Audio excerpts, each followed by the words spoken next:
Hey guys, it's Pete from Pete from Anxiety here.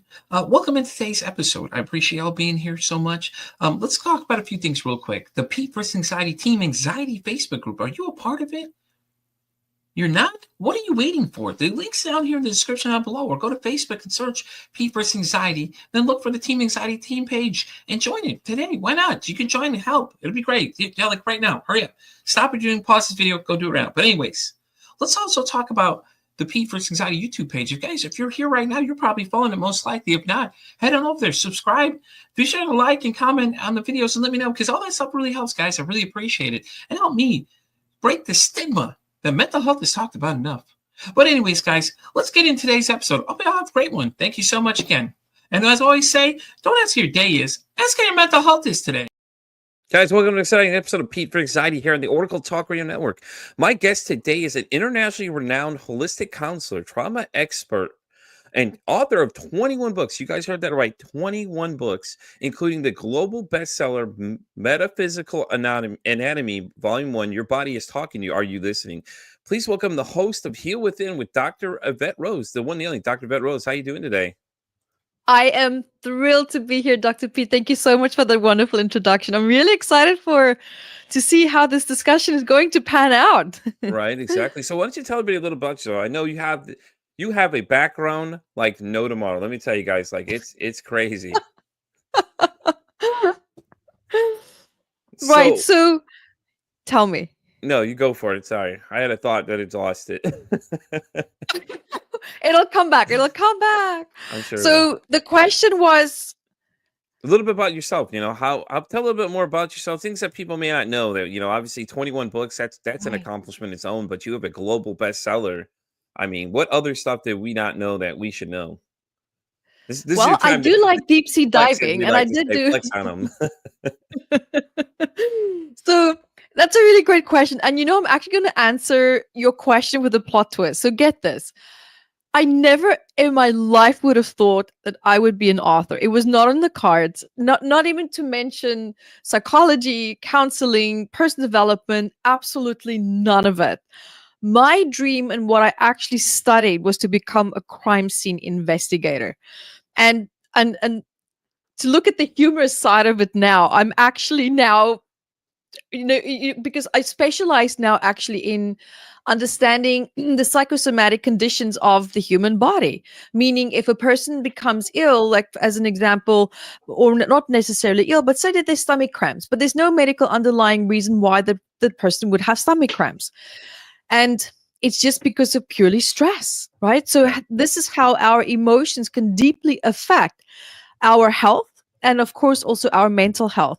So this is something that I'm very passionate about. And it's funny because moving from wanting to become a crime scene investigator, I ended up becoming a crime scene investigator of the body to see the impact that emotions can have on our health, as well as even psychosomatic ailments. So in a very, very short combust explanation, that is who I am. That's what I was. And this is where I am now. And just 21 books. It really, you could imagine all these books are big snippets basically from my diary. Each book was basically like a journey of where I fell and bumped my head along the way, and what I learned from heartbreak and depression and anxiety and all of these things that I myself have been through, and what I learned from that, as well as what I learned from my clients, and working with them to resolve these challenges in their life, and just really truly documenting my life as I progress, which is really what I did. And so what I'm best well known for is writing this big book, which is called Metaphysical Anatomy. And this book is about 722 medical ailments, and then the psychosomatic stress of it behind that. And then, of course, I have the other one that's for kids. So this is the psychosomatic of children. They're both really big books, 700 pages each. And just documenting, observing. I love observing people, patterns. Why did that micro expression just change when I said that? What was the emotion behind that? What is the reason where that emotion is there, right? So the root causes. So really getting into how the body stores the emotions and stress, and how that ends up showing up, whether it's through mental health challenges, whether it's through habits, patterns, and psychosomatic ailments. Yeah, yeah, that's amazing. 21 of them, Yeah. but they're 21 volumes. Is that how you basically set them up too? Because it was just like I looked through some of the list. I was checking out some because I was curious, and it's really interesting because you hit certain topics. Now, how did you come up with each topic? Is it just something you came across? You're like, okay, well, now I could do a volume about this. That's a great question. So every book is, quite frankly, um, a dark night of the soul moment of my life. So I had quite a few. I can tell I had 21 quite a of 'em. few. Yeah, I had quite a few. And so right down from heartbreak, with my first divorce, right down to anxiety. I mean, I had extreme severe anxiety, panic attacks. I had what I would call the black depression. I went through, we all go through a financial crisis, and so did I. And I ended up having a heart attack from just absolute sheer stress and just mismanaging my life, and then writing about that and how I overcame that, and how I found my happiness, how I resolve my boundaries, because boundaries can also be an incredibly big culprit why we're not living our best life, right? So every aspect in my life that just ended up collapsing, that I had to pick up and put the pieces back together and understand the why, the how, the ins and the outs, and then applying what I learned by helping other people with that process as well. So this is how it all really came together. And it's just, yeah, it's I still, to this day, like, I still can't believe I did all this Yeah. work. I mean, and this was well before AI came out as well. So I mean, these days when someone says they claim an author title, it's a bit like, which kind, the authentic one or the AI one? So this was real, typed out, and editors and the whole shebang. So God, I yeah. can only imagine. Jesus, 700 pages. I mean, well, it could technically, if you think about it, the 700 pages are from your studies and your own research of things, and you Yes. can see the forensic side come into it because you're probably looking at it from a different aspect that most people don't even look at it from. So I could see where it gets really interesting quick because you have a Yeah. different view than other people, especially with forensics, because you have to look at Yeah. everything from a different angle and things you have to predict and stuff like that too. So I could only imagine, Exactly. people reading this book are like, oh, okay, this is interesting. But the day you found out that you're a global bestseller, I could bet you right there you fell over. You're like, wait a minute, what? Because that has to be an accomplishment in its own. Because you don't get many people that are or you get people that are international bestsellers, but globally, like that's something powerful to say right there. And what makes it even more fun is that I'm self-published. Oh, I'm okay. completely See? self-published, and the books just went viral all by themselves. Sold in 80 countries, just having people come contacting me, hey, I would love to work with you with translating it. Let us get it out there more. And of course, I'm the type of person that says yes, and then I figure it out later. And then it just ended up rolling out that way. And I had no idea that this work was used in hospitals, in universities, and as part of kinesiology colleges, as part of their curriculums, and psychiatrist office, psychologist office, and just in any person's hands who just wants to learn more about messages of their body. And I think when a lot of people ask me, how is that even possible? Like, I mean, the odds of doing well as self-published, I mean, Yeah. that's not easy. And I said, there's so many people going out there and then trying to reinvent the wheel again and again and again. And then what you end up is you're competing. There's nothing really unique about your message. And so I sat there and I'm thinking, I'm compiling all this information to my students while I was teaching across the world. My students, because it was actually a manual. It was a manual to help my students figure out their challenges and what the messages were in their body. So, and one of them just said, my goodness, Evette, you have to, this has to become a book. Like, this is so incredible. And I think I just, not even then did it dawn on me, wow, what a great idea. I was just Yeah. like, nah, that's not for me. I'm not an author, right? So I'm a teacher. I like helping That's how a people. lot of ideas take off, though. People don't think about the magnitude of how much people need it, and especially when it comes to Yeah. any kind of like products you invent, it's like they always tell you to figure out to fill a need somebody needs, and apparently that was a need you didn't even know they even needed at that point, because when it took off, it was just, and the fact you're self-published, I guarantee publishers are looking at this book going, all right, who here dropped the ball now? Okay, well, you're fired. See you Right. later. It's like we just missed out on some really Yeah. big title we could have had our hands on, and it's and it makes sense though, because you don't realize people need it until they need it, and I like what you That's said the that, thing. not to be like everybody else, just to do your own thing, because Mm. that's how I started this show. Okay, so I went and studied a bunch of Beautiful.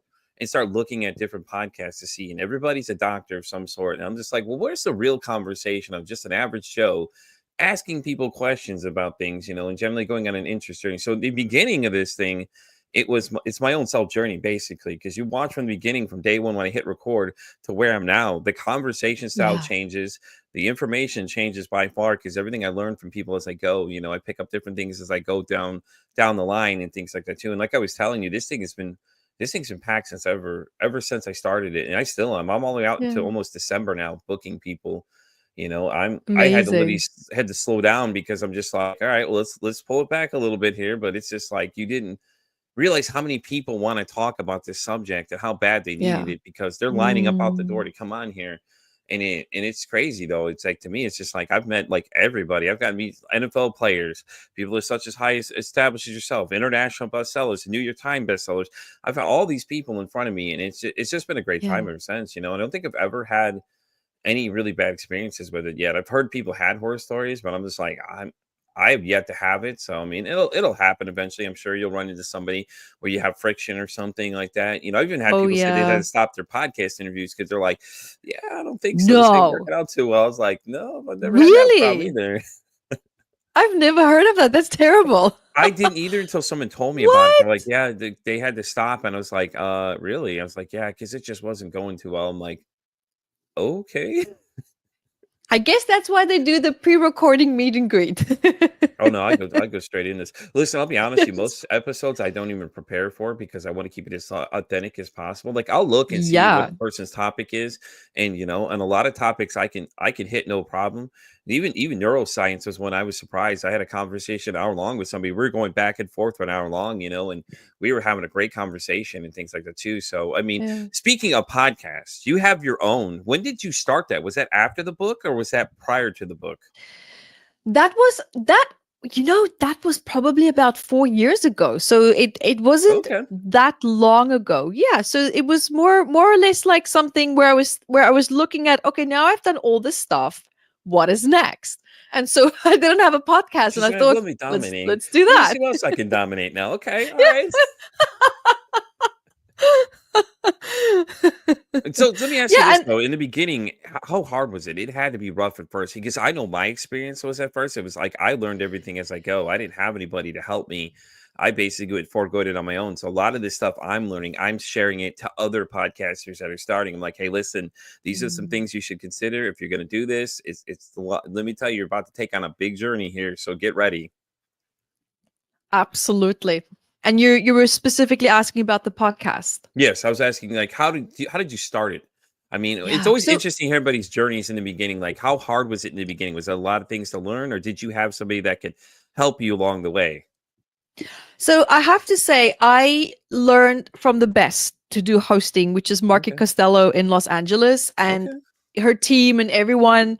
So in terms of speaking, public speaking, and having taught, in well over 125 plus workshops, public speaking for me is really easy. It Yeah. just comes naturally. I can sit down, I can have a heart to heart conversation with a big audience, with a small audience, with one person one on one.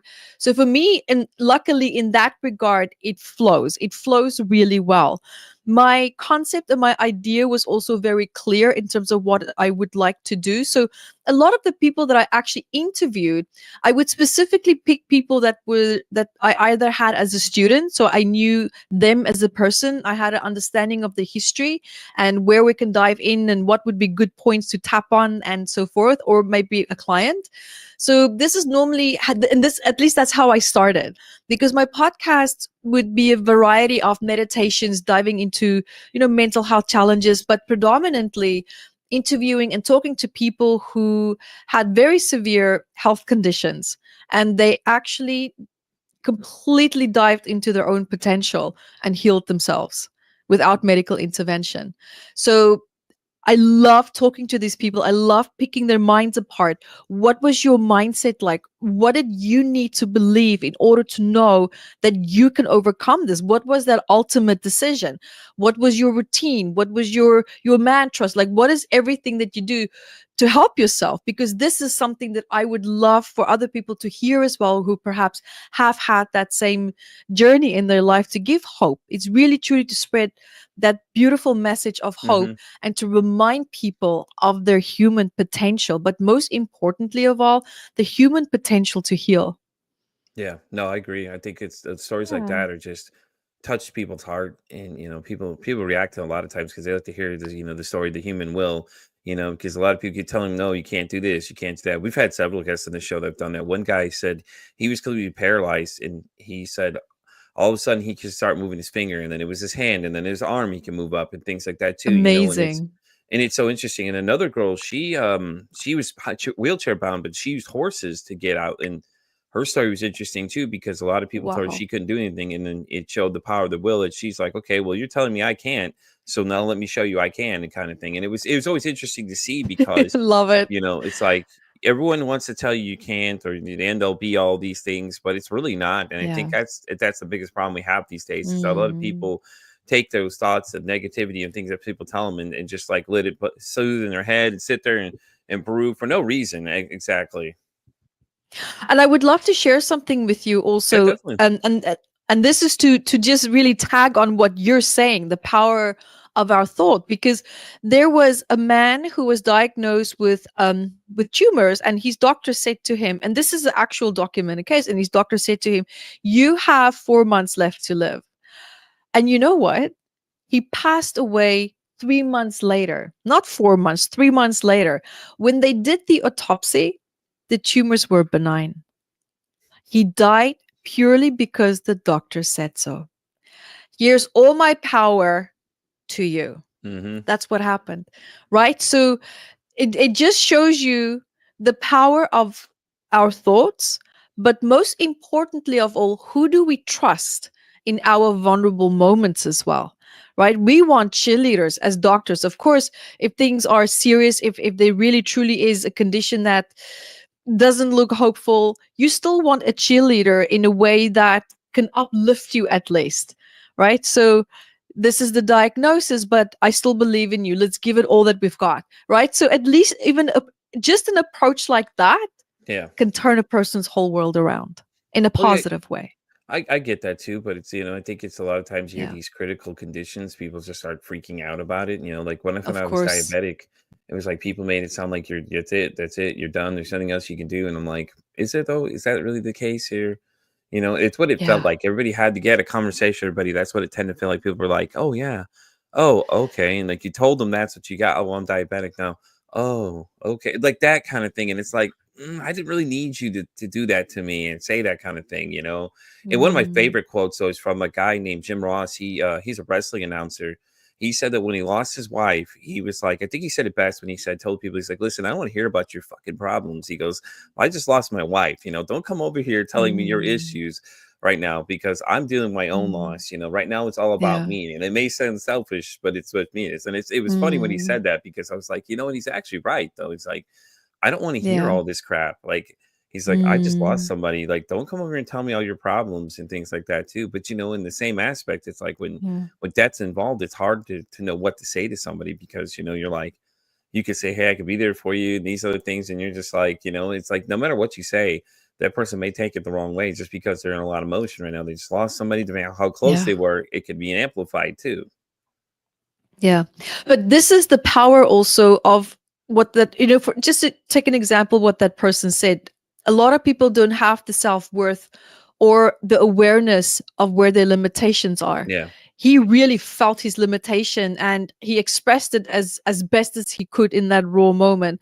But a lot of people don't express that. They don't say what they need in that moment of pain and in that moment of distress. And for me, that small window of communicating what you need is so incredibly important to receive, number one, the right support and healthy support. I can't tell you how many people in their lives are fully supported, but they feel completely unsupported because it's not the kind of support that they need.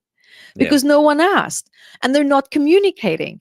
So, of course, a lot of people's language for love is to support, right? So they do as much as they can, but no one is stopping to just take a breath and ask the person, what do you really truly need, instead of just assuming, right? So I love that people can have awareness in their vulnerable moments to say what they need, because that is when you can become the compassionate witness. That is when you can really truly become part of their solution, and not someone that's just another burden that they have to try to manage and figure out and guide and all of that, right? So Yeah, no, it yeah, makes that sense. So because it's like right. that's a real question. It's like, Mm, hey, what do you need? I think that's the question we all avoid the most. We don't ask people. We assume we know what they need, and then these people get upset, and these people don't stop answering your messages, stop answering your calls, and it's like, well, what did I do wrong? Well, did you ask them what they need, or did you assume you know what they need? And I think that or did you disrespect their boundaries? Because a lot of times people will tell you like, this is what I need, and you just stay this far, or things like yeah, that too. And I think boundaries is a big yeah. thing that people always hear the same thing as selfish. You're selfish. You're not so. Oh, you're so selfish because you're saying no, no, no, no. Hold up, hold up. I'm setting my boundaries because these are what I want, Yeah. and you're not listening to what I want. So see, this is how come you're on the outer orbit of this whole thing. And maybe if you start listening, you may be able to come back in. But it depends. It's a situational basis. I noticed a lot of time. I love what you said about boundaries, because and then someone getting triggered when the boundaries are being expressed. A lot of the time when someone expresses boundaries, and especially to people who's used to them not having boundaries, it is normally bound to tick these people off, because these people are used to having the other person being a certain way that would create a lot of benefits for them. So suddenly, if this person starts to express boundaries, they lose these benefits that they would normally have access to if a person behaves a certain way, right? Maybe they did a lot of things for them, or they would get a lot of favors, or, being emotionally available for them in a certain way to help them to emotionally regulate, but they don't realize it. So sometimes people can push a person back when they express boundaries, to put them back in that old identity, because they have an attachment to that person being a certain way. And normally this is not happening intentionally, it's completely subconscious. But this is often what I would call an emotional survival response, rather than an actual instinctive response, but it's a more emotional survival response, needing someone to behave a certain way so that they can emotionally survive, or at least get whatever benefit. And in most cases it's subconscious, it's completely subconscious, but to stay attached to that. Yeah. True. Very true. Yeah, because I think, Mm. a lot of people don't realize they're doing it, but at the same time, well, okay, well, let's talk about it from an energy sense, okay? Because you're holistic and I understand a little bit of this stuff. So maybe I'm wrong. Correct me if I'm wrong here. But it could be that the energy they're putting out, these people don't like, how they say you attract the people you want and you retract the people you don't want, basically, essentially. Am I not correct on that one? That is normally how it works. However, what actually happens is there's nothing wrong with the thought that you're creating to manifest. Say, for example, you would love to have an ideal partner that's loving and kind, but your childhood was maybe quite hostile or very disruptive, Mm-hmm. maybe violent. You are going to look for people who's going to regulate your nervous system. We always think that what's going to regulate our nervous system is something that's safe. Well, if your foundation of life has been chaotic and dysfunctional, or full of hostile behavior, that is what your nervous system is used to. So we end up actually looking for that familiar feeling. And I mean, Pete, how many times in your life have you felt drawn to someone, and everything in your body is just like, wow, this feels so familiar. This feels really good. But then Mm-hmm. something in your mind is just telling you, come on, how can you not see that this person is not good? Look at the way that they even just communicated to you. But there's still this pull that you have towards them, right? So this is when we have that clear thought, which normally what research would show is that we normally are 5% in our conscious mind, and we normally and that's when we are in an active state of desire. That's when we're in conscious mind. 95% of the time we're in the subconscious mind. So what that means is, when you consciously sit there and you think, I would love to have the ideal partner, your subconscious mind is like, oh, okay, sure, let's go dig out and see what associations do we have recorded in relationship to a partner and what a certain and how they should show up. What is your language for love? What are your associations with love? So now it's digging up all these biochemical responses and all these unresolved wounds and traumas that we might now have, and we align then with people that aligns with these subconscious memories. So we connect to that resonance rather than the conscious thought of knowing and understanding, well, that when someone screams at you and you hate being yelled at, but somehow it feels so familiar, there's that pull towards that. Even though consciously you know that it's not healthy. That's not healthy in a relationship at all. No, I agree. But the I agree. pull is what's dominating, because if we could stay in the conscious mind, it would be much easier to break cycles of this subconscious mind. But Yeah. because the subconscious mind is pretty much basically in control, we have blips and glimpses and moments where we can take control, but the subconscious mind ends up taking control at some point again. Yeah, see, my little voice it was a person, because I was so blind to what was going on around me, because I was not in the right state of mind. So, he was like telling me, he was that voice going, "Hey man, something's wrong. Hey man, something's wrong. Hey man, something's wrong." And it was just Right. like smack, smack, "Hey man, something's wrong." Like, kind of thing like that. Cause he kept pointing Yeah. out things to me. And he's like, "Dude, just think about it."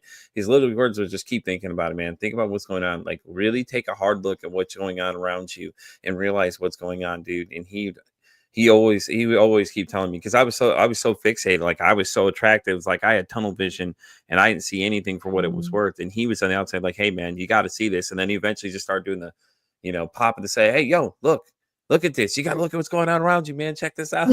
So yeah, I know that feeling though. It's then it's, Right? you attract people that you're used to, and it's Yeah. like you seem to fall in these, and it's like, why do you keep bringing this person in? That question always comes up. Why do you always go back to the same type of person? Well, maybe because that's what they're familiar with and they feel comfortable with, because they're used to it. That's the Like you pattern. just said, what I'm saying, and they just got into, and they felt like, oh well, this feels comfortable, let me continue. No, it's how toxic it is for me. Let me just continue going this. I like it so Yeah. much. You know how to survive in that chaos. You know Yeah. how to survive in dysfunction. But put that person in a calm and peaceful environment, and they're bound to have a complete panic attack. They will most likely, potentially, sabotage it because they're looking for the dysfunction. Yeah. See, here The nervous system is looking for the dysfunction. That's all that it knows. this leads me to an interesting question for you then. Okay, so for people that keep doing that, do you have any advice for them to break that cycle? Because like you said, they're looking to self-sabotage, Right. Obviously, these people get into relationships, something they're not used to, and then it really gets interesting because now they're looking for all the flaws and things like that. Do you have any advice for anybody that's getting into a relationship with somebody they're not used to dating, like outside their norm? It's for them to stop looking to self-sabotage themselves. Mm. That is such a great question. So, first of all, what I invite everyone to start to gently dip your toe into is to, first of all, look at, if I didn't have this dysfunction or this chaos in my life, is there anything else in my life that I would have to look at and deal with that I might not want to? Sometimes we also don't realize how we subconsciously keep ourselves busy to avoid other pain points that we might have as well. So that's one possibility. Another possibility also is to redefine what safety really means. Redefine what love really means to you. And what I mean when I say redefine what safety means, Pete, you won't believe me when I tell you how many people don't feel safe to feel safe. It's hard for people when you tell them that though, because they're so used to the same emotions and things like that too, and Exactly. or they get into that sense where they almost get to that hyper sense where they're like, "Oh no, this something's gonna go wrong," and then they start panicking, and then it's just like, "Oh my god, I don't feel safe because oh my god," it's like, and then the anxiety would kick in for most people, just start spiraling faster, and all those Right. kind of things, and amplifies it and all that kind of stuff. So I could see that. I could see where people would have pushback on that. Exactly. And normally when I, or at least when I'm going to use myself as an example, one of my biggest patterns I was able to break when I realized that, in a conscious realization, that I was looking for my father's love in these partners that I had, because his love was the most absent. And that is what I was craving and looking for the most. So you could only imagine, my dad was a very, very difficult person. He was a self-medicated drug addict. He was an alcoholic, and he was a clinically diagnosed sociopath. He was a really, really gnarly person. Yeah. So my reference for what a man should be was very toxic. And this is what my nervous system was looking for, all this destruction, all this distress.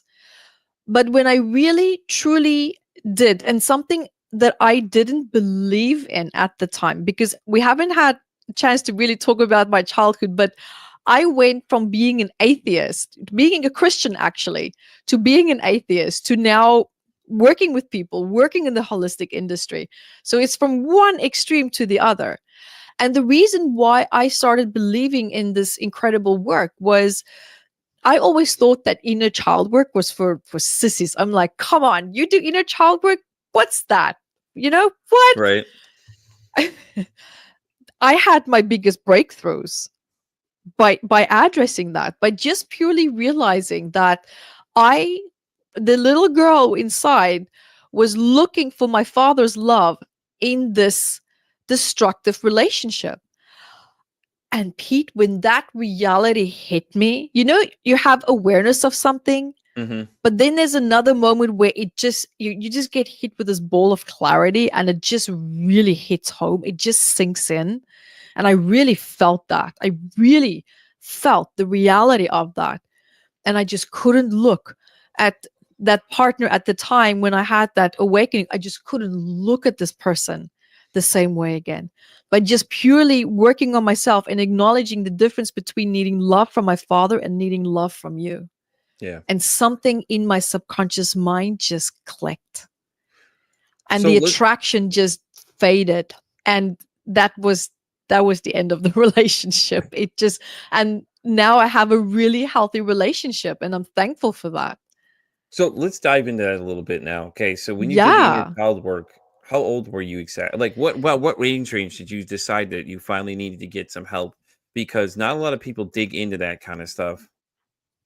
So it started for me at one of my dark nights of the soul. So trigger warning, it started when I was about to commit suicide that one morning. And I was absolutely geared. This was it. I'm done. Yeah. And so this is really what triggered it. And I sat in front of the computer, complete atheist, alcohol in one hand, cigarette in the other, Googling, how to end it. And instead, long story short, I don't want to take up too much time, but long story short, something intervened. And you know how you said earlier, that little voice talking to you, Pete, that time, for the first time, I heard my little voice.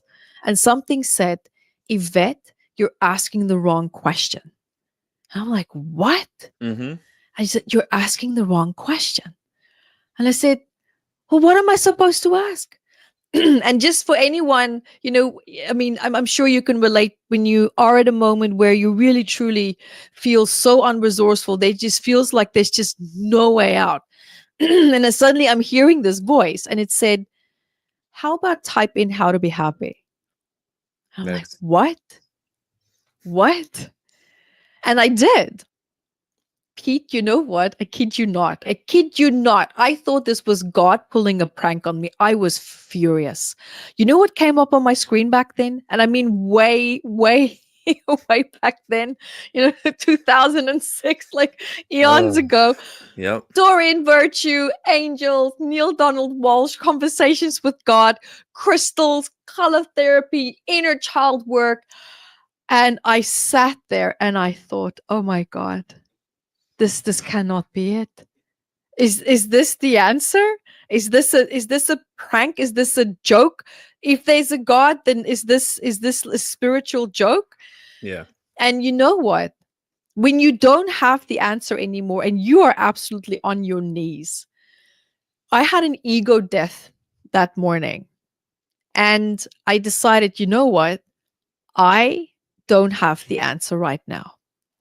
And if this is what it's going to take for me to be happy like everyone else that I see in my life, God damn it, I'm just going to do it. Right. Pete, I did.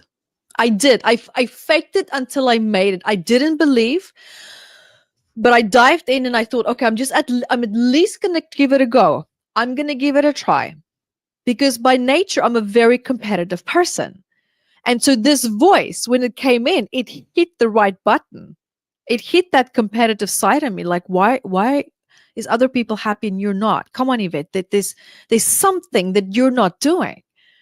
And I dived in, and that's how I started with the inner child work. And I started with Neil Donald Walsh. It was Neil and I at night where I would read the books and just gently and slowly opened up this pathway for me again in a very beautiful way. And it was incredibly healing. And the more comfortable I started to feel with that, the more I just eased into, okay, what is the next step? This feels good. What is the next step? And this is a very graceful way for me in my journey that I found that you can heal. Do something that you feel comfortable with that is in the direction of change. And when you start to feel comfortable with it, then ask yourself, what is next? What do I feel comfortable with addressing next? And what No, would that look like? Right? I And then agree. keep taking these steps, And 3 months later, the impact on my life was so incredible. I quit corporate job. I started, my own personal development business purely by just showing people what I did to improve my life. Made a few videos, and Pete, it went viral. And started traveling with the world. And that is how my career started. And that's why I am where I am today. So no pun intended. Purely birthed from a place of complete darkness and nothingness, was just a whole new reset, a whole new chapter that no one ever could have told me it was going to happen. I mean, no, there's no way I even could have dreamt that up. Yeah. Right. So this is what I would say to people, to come back to your question in relationships. Really, at the end of the day, if you cannot love yourself enough to say no and to know and understand very clearly what you want and need, someone else will always decide that for you. You will always be at the mercy of someone else's dominance, because if your happiness, if your value in yourself is attached to other people and how they treat you, and they maybe constantly reject you, so we look for more love, and then we get that little bit of 1% of validation, and it's just enough to hook you in more, right? Your happiness, your inner peace, your worth, your value will never ever be yours. You will never find your inner peace or your happiness, because it will always be dependent on someone else's emotional state. And people change. People come and go. People come and go. And your inner safety, your nervous system will consistently be disrupted and dysregulated because of that. Yeah. But now we also need to keep in mind, and here's the beauty about inner child work, Pete, why it is so powerful. So much happens between the time that we are born until the age of 3. You function and wire purely on your nervous system. You are in the right brain, full-blown Gestalt life experiences. It's all about how gently were you touched, how much were you hugged. All of that helps the hippocampus, the emotional brain, the amygdala to develop, right? All of that. Gentle eye contact, parents' voice tone, that's connecting to your vagal tone. All of this happens in those first 3 years. Now, what's frustrating is there's not a lot of cognitive memories. This is nervous system memories. And that is why I am so deeply passionate about helping people to learn and understand, how does your body feel? What does your body want to do when you think of that thought or that bad incident that happened? Because memory is number one.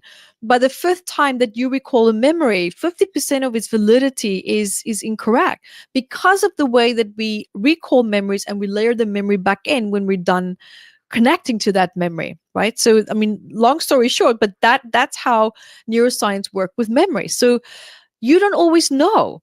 Are you even tapping into an accurate, correct memory? I cannot tell you how many people have come to me trying to heal and address something. And when we really got into the body, into the somatics of it, most of the incidents and the events never really truly took place. Why?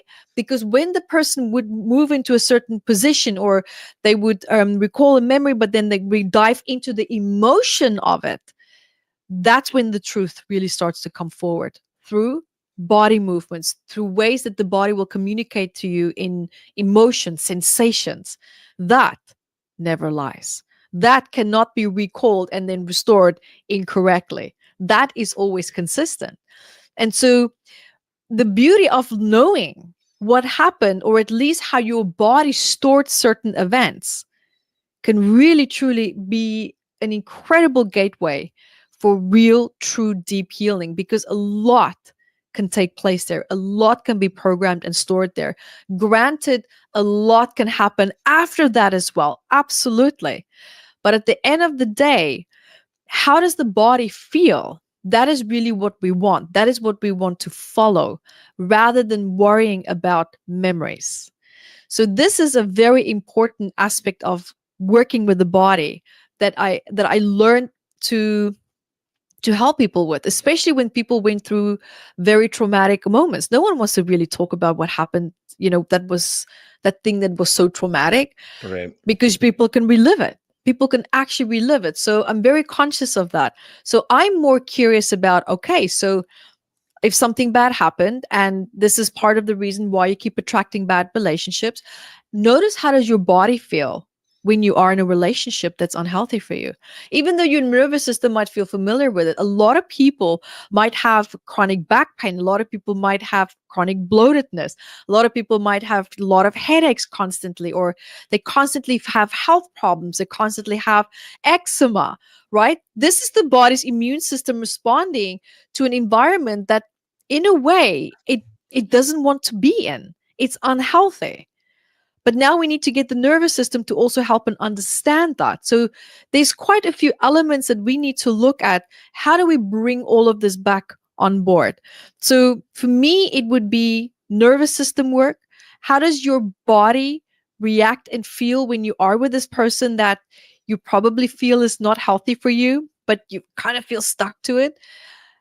Whose face or voice do you see or feel or sense when you connect to these sensations in your body? Your body will very accurately tell you who is part of the problem, meaning someone from the past, because the past is being replayed. I'm telling you, the past is being replayed when you are in unhealthy circumstances. No one with a healthy self-esteem is going to walk into a toxic situation and tolerate it. It's not going to happen. Yeah. So there's an underlying predisposition, a vulnerability that's being taken advantage of and being exploited. And it's important to find and ask the question, what is that vulnerability? Where does it come from? What does this vulnerability need? Because what that vulnerability needs, we need to relearn. How do we give that vulnerability the love or the attention that it wants and need, but safe love, safe attention, and not this unhealthy, toxic attention that it is getting. And when you start to heal that inner child, you start to heal your relationship with yourself.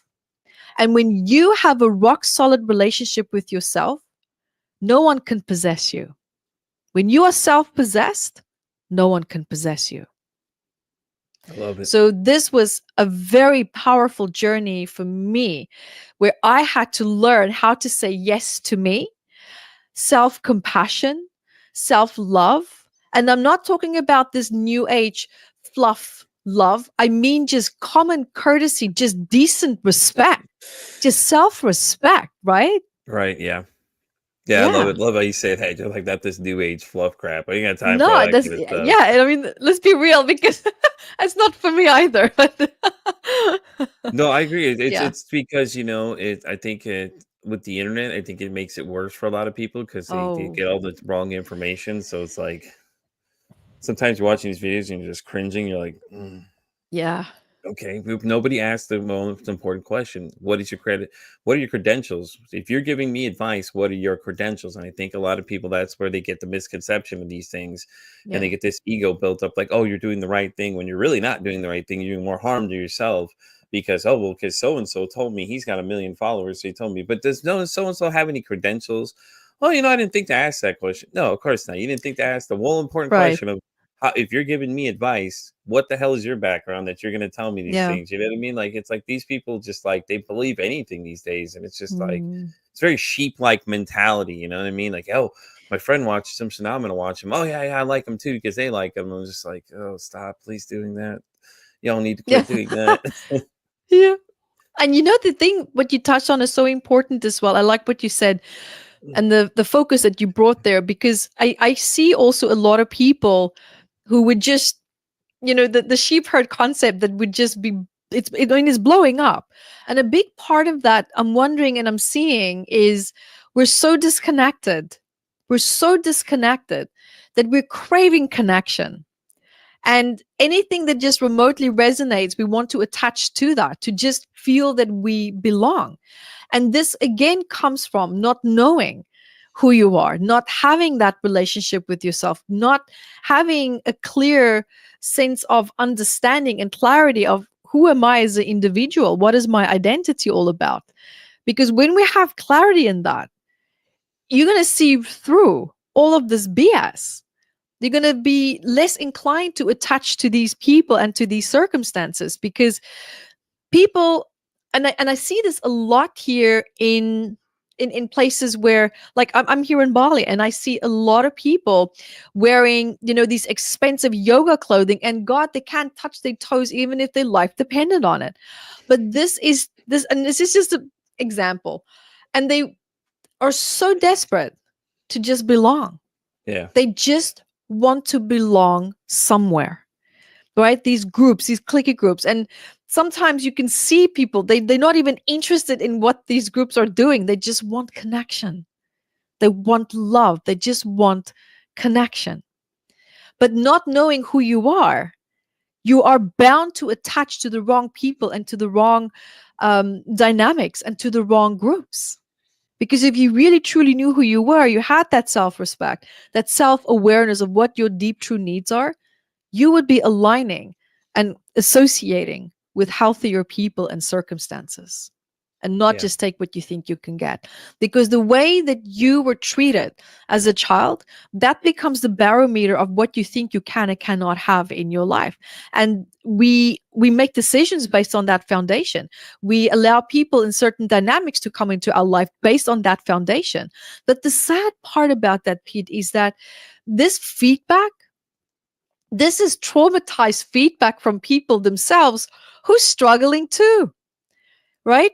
These people that validated us in these toxic ways when all that we wanted was love or connection. A child, Pete, a child has such pure love, such pure love. And that pure love that that child has is calling a parent into a very vulnerable space, in a very high vibration. And most parents don't know how to meet a child in that space. And they act and react from a place of inadequacy, sometimes shame, sometimes awkwardness and rejection, because they don't know how to show up, because no one showed them how to do that. And that is why sometimes we have to take a few steps back and we have to reparent ourselves, right? Yeah. Really backtrack. And that's why it's not just about inner child work. It literally is sometimes reparenting ourselves. I just made a podcast episode, what to do when the abuser dies, because let me tell you, that's a whole different type of grief. How do you cry over someone that was a mother or a father when they did nothing but Yeah. beat you up and yelled at you and insulted you? There's nothing to miss. So what I had to learn a few years ago when my father died, Pete, that's not a heartbroken grief. That's an ugly grief. You grieve what you never could have had, because when that person dies, the hope of them changing one day dies as well. And it's Mhm. that glimmer of hope that helps you to keep you going. Maybe one day, maybe one day. So something really beautiful that worked for me was to reparent myself, right? Not having the safe masculine, not having the safe father, and constantly attracting toxic relationships, violent relationships. And now I have a husband that's as cool as a cucumber. Like, I sometimes feel like I need to just like, let's just have an argument so something can happen, you know? So he's just so relaxed and everything is just peaceful and so diplomatic. And it took my nervous system a while to feel safe with that, because I'm constantly thinking, okay, let me start an argument because I know he's probably going to start one at some point, but at least I started it, so I'm in control, right? It's all about control. And so that started to regulate and get better, and that's all really peaceful now. But to come She's like, back to bring what I on the was saying, chaos now. right? Let's just get it over and done with, because it's going to come. And no, it's not going to come. In that new relationship, it didn't come. And so, but just to come back to what I was saying about reparenting, that's really important. And what I had to relearn about reparenting myself with a healthy father figure. And this is for anyone else. And I'm still answering your question, Pete, about advice for people who are stuck in challenging relationships, but just in a different narrative so people can relate. I actually did meditations, and just note, if you are an empath, do meditations while you have another something in your hand, like a stress ball, or maybe with your feet in the water, or maybe with your feet on the grass. But do something else that's like a gentle stimulus while you meditate, because sometimes meditating can actually be quite, it can re-traumatize people who are highly sensitive. So, and I found out that I happen to be one of them. And so, and Me I'm too. just sharing that so people know. Yeah. So I would meditate, and I normally meditate when I go for my morning walks. And I started to build this archetype of what would the perfect father look like, feel like. How would I like to feel in this person's presence? And I started to just retrain my inner child and my nervous system to be reparented by literally an archetype that I built for myself. Because if you don't have that in a person, how else do you create that? And what's beautiful about this, a lot of people might think, oh, that's sad. Well, actually, it's not. All the power to me, because I learned how to create something out of nothing and heal as a result of that. Am I still healing? Yes. But good God, I'm doing great. Pat on Mhm. the back to Evette, because I really have to give that to myself. I'm really happy with how far I have come by simply just reparenting myself in that simple but incredibly powerful way. So I do hope that that helps, and I hope that I was able to answer your question Oh no, you're to a great. I'm just certain like, just don't extent. stop talking. Just keep going because I was so Okay, fascinated with oh, everything you're bless. saying. I'm just like, okay, because I was relating Yeah. to the whole, oh, when me and so and so were in the bed laying there watching it together, and he didn't know it. I was like, I had that same moment. My guest on Friday was Dr. Jen, and when I was watching Yeah. her videos, I was like, Dr. Jen, and this is going to sound weird, but we spent a lot of time together. You just didn't know it. And she started laughing at me. Oh, I was like, he's, like you get to meet these people. Like I've watched her since day one. When I started doing this podcast, I started doing a lot of research into yeah. certain things I didn't know. And I came across one of her videos. So I just kept watching her Yeah. videos and watching her videos. And it was so interesting because the way she put it out for you, so it makes sense, But then this person, she's literally Right. sitting in front of me and she's the same person, and I'm having a surreal moment, like, oh God, like, and So I told her, awesome. she knew how excited I Yeah. was too, because I told her she was laughing at me. She goes, "Oh my God, you're so funny." I'm like, yeah, I know. I'm like, I'm fangirling, I know, but it's just so cool to have the person that you're watching in these videos sitting in front of you, being the same exact person. Yeah. It's like she didn't I change love one that. bit, and it was so cool because I could relate to that too, because I was like, yeah, a lot of times I'd watch it, Yeah. whenever I'm like, and I told her jokingly, told her that, and she was just laughing at me because I'm like, you're just so awesome. You're so nice, da, da, da. I was like, no, this is so surreal. Somebody pinch me. She's sitting right here in front of me. Because it was so cool, because it's like you see these people in these videos all these different things they're doing. And then it's like, me and my wife joked about it one day, hey, maybe one day she'll come on the show. And lo and behold, I caught her one day when she was live on TikTok of all places. And I was like, hey, Dr. Shen, I got a podcast, and she saw it out of everybody's comments scrolling. She saw mine and said, yeah, reach out. No. Then it took her like a month afterwards to reach out. And she was like, oh my God, I'm so sorry. I'm just like, don't be sorry. You're messaging me, man. Isn't Like, that wild? I That's was amazing. freaking out. I was like, oh my God, what? And then she booked the date, and I was like, okay. And then it got closer. I was getting excited. People were like, I was telling It's my wife, I'm like, all right, well, it's this morning. I said, this morning's happening. happening. And she's like, oh, I know, I can tell.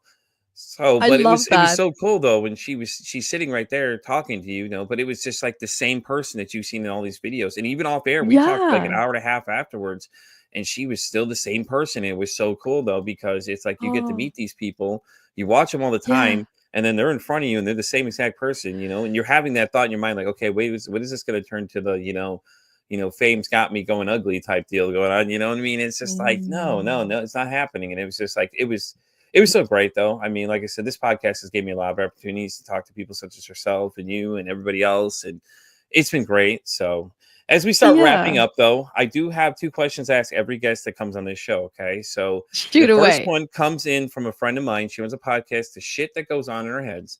When in her interview, she asked me a very interesting question. She knows I'm a big music guy. And she goes, Pete, if your mental health had a song, what would that song be? So my question to you is, if your mental health had a song, what would that song be? Pete, I'm actually going to answer with a real true life answer. So the days where I was sobbing and crying my eyes out on my motorbike, like really crying, and my pick me up song that I would sing out loud. You know Oh, here that we go. song from Bob Marley, Baby, don't worry about a thing, because every little thing is gonna be all right. So I'm just like, everything's gonna be all right. And, Right. I keep singing it until I start to feel it, and then just breathing through it, and just so that is my mental health song, and I love it to this day. I love it. That's awesome. Yeah. I'm just picturing it in my head now. You're just everything's gonna be okay. Just go to I just take it off me faster. I really did, because when you drive so fast, no one can really hear you. So it's just Right. like you just let it out, and Listen, you have a we don't do a helmet lot of on. singing So in the car. Don't matter if you see us either. We don't care if you hear us or not. And there we're jamming out. You pull next to somebody, look over, and this person's going in, and you're just like, oh, okay, all right, I get it. they Go, processing, yeah. they processing. It's okay. Okay, so my second question, and the all important question, the whole reason this podcast is if you could break the stigma about mental health. I'm saying about anything that you hear that just drives you absolutely crazy. Like you're like, hey, listen, stupid, stop doing these things. What would you say? It's a good one Stop too. giving your power away to what people say to you. Because these words, the words that they give you, especially if it's harmful, it's coming through their own traumatized perspective. So why accept it as your new truth? For what purpose? That's amazing. I love it. I think it's so true, though. I think that people do give their power and the power of words. That's why I always Yeah. tell to my kids all the time is that, what you say to somebody may be the last thing you say to them. So think about that when you say something harmful to Yeah. someone, because the next day they couldn't Mhm. be there. And then if you want to Yeah. take it back, you can't take it back from there. You're stuck living with the rest of your life knowing that the last thing you said to that person was this hateful comment. So That's true, right? Life is really short. It really is. it really is. I agree, though. But Dr. Vet, thanks so much for coming. This has been great. I had a blast Thank with you for you. having me. So Yeah. if anybody wants to reach out to you, what is the best way to reach out to you? I know we have all these social media sites, websites, all these great things, but what is the best way someone to contact you if they have any questions or would like to, check out your book? Obviously, it's everywhere to be found. Yeah, of course. So the best place to go to would actually be my website, and that is www.metaphysicalanatomy.com. You'll find everything there, including my free book. Go get your free book, right? Restoring the Emotional Body is exactly what we talked about. It's a free ebook with a guided healing meditation. Everything Nice. is free to help you to learn and understand. If I have a pain in my neck, what emotion are you suppressing? What is going on in your life that you need to take note of? And then the healing meditation, which is a pre-recorded video, is there to help you to guide to work through it, to process it. So there's a lot of breath work, a lot of writing exercises to really get you to go deeper into the process and to start releasing that. Sounds awesome, guys. The website will definitely be linked down below in the bio here below with Dr. Vets, all her background. Trust me, there's plenty to read. You're not going to miss out on anything, guys. Trust me, 21 books and an accomplishment list beyond belief. Well, thank you again so much for being here, guys, and I appreciate you coming and talking to us today. This is great. I loved it. I had a great time with this. And guys, as always, I'm Pete vs. Anxiety. You know, you find me on X all the way down to TikTok. I'm on Spotify all the way down to iHeartRadio. And as I always say, it costs nothing, absolutely nothing to be kind to somebody. One kind act you can do can save someone's life, or hell, you can make their day. I'm Pete vs. Anxiety signing off saying, hey, don't ask how your day is today. Say, hey, how's your mental